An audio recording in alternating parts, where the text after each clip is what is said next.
Hello, my dear Arthur and all my peeps. How are you today? It's alternating between rain and sun. It's kind of an unusual day. I have The Runaway Giant to read to you today. One winter day, I figured you were pretty hot today, so nice cool story. When snow covered the ground like frosting on a birthday cake,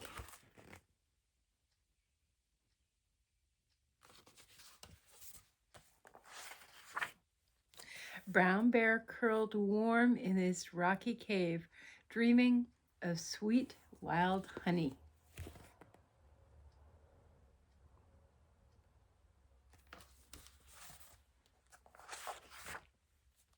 Rabbit huddled snug in his hollow log, dreaming of green grasses and clover.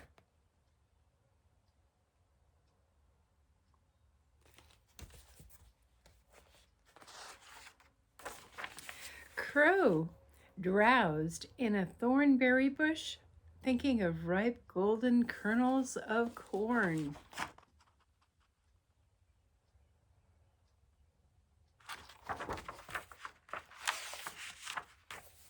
All at once, from a high tree, there came a loud chattering. Tit, tit, tit, tit, tit, tit. It was a squirrel calling down to the others in a quick, frightened voice. Danger, danger, he screamed. Wake up, wake up, wake up.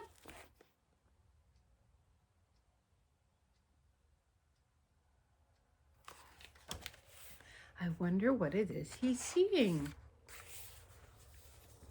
Bear poked his nose out of the rocky cave and sniffed the frosty air. Rabbit peered from behind the hollow log, his ears pointed and alert. A crow hopped down from his thornberry bush and stood at attention. He made an inky shadow on the blue-white snow. What is it? What is it? What is it? They all asked in alarm. Squirrel was shaking and quaking. There, a giant in the valley. I saw it from my high tree. A fearful, fearsome giant in the valley, as tall as the balsam tree, as wide as the snowberry bush. He wears a giant hat and he carries a giant thumping stick.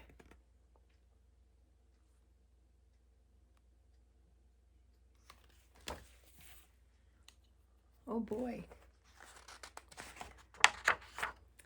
Bear, who was biggest and bravest, said, I will go down and see. So he did. He lumbered down the hill and into the valley.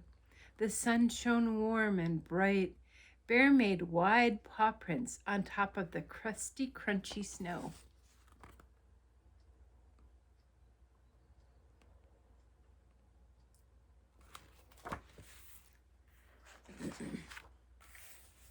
He crouched behind a juniper bush and looked and looked. Then he lumbered back up the hill to report to the others. The giant is not nearly so big as Squirrel told us, grumbled Bear. He is only half as tall as the balsam tree. He is only half as wide as the snowberry bush. But he does wear a giant hat, and he does carry a giant thumping stick.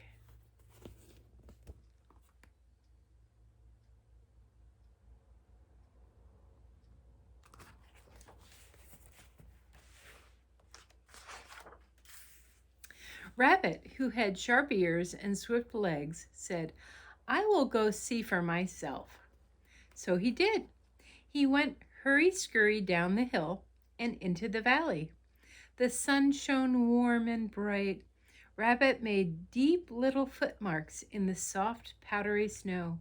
He crouched behind the juniper bush and stared and stared. Then he scurried back up the hill to report to the others. The giant is not nearly so big as Bear told us, said Rabbit, all out of breath.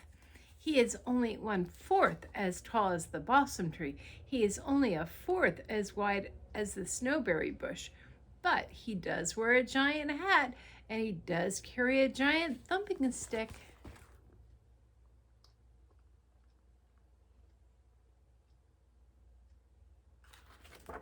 I wonder what this giant is going to be.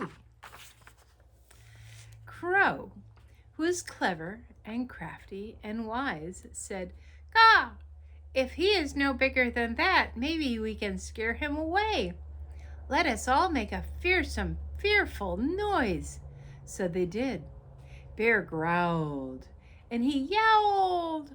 Squirrel shrieked, and he screeched. Rabbit thumped, and he thudded.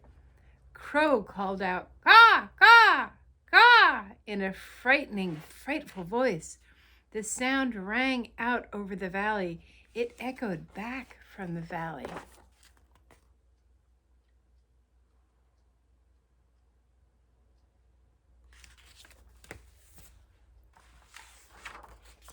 After a while, Crow said, "Let us go down into the valley now. Let us see what we can see." So they did.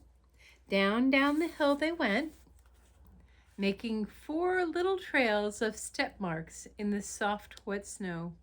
The sun shone very warm and very bright.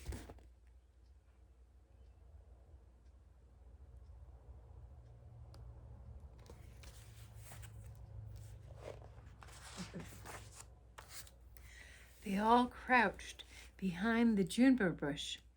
They stared and they stared. They looked and looked. "Ha!" cried Rabbit. "We did it! We did it! We scared him and he ran away." "Ha ha!" laughed the Squirrel. "We did it! We did it!"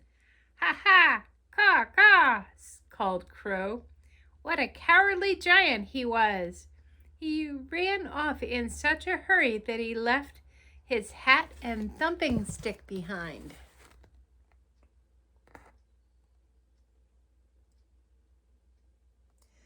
You guys see what it is?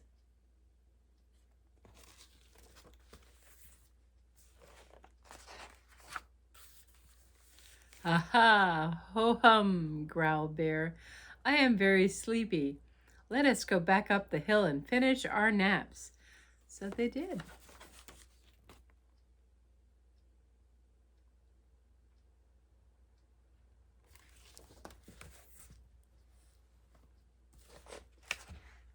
Somebody had gone into the field and made a snowman, and the sun, being so warm, turned all the snow soft from crusty, crispy snow into the nice soft snow, and he melted away. Hope you all enjoyed. Love you all. See you soon. Bye.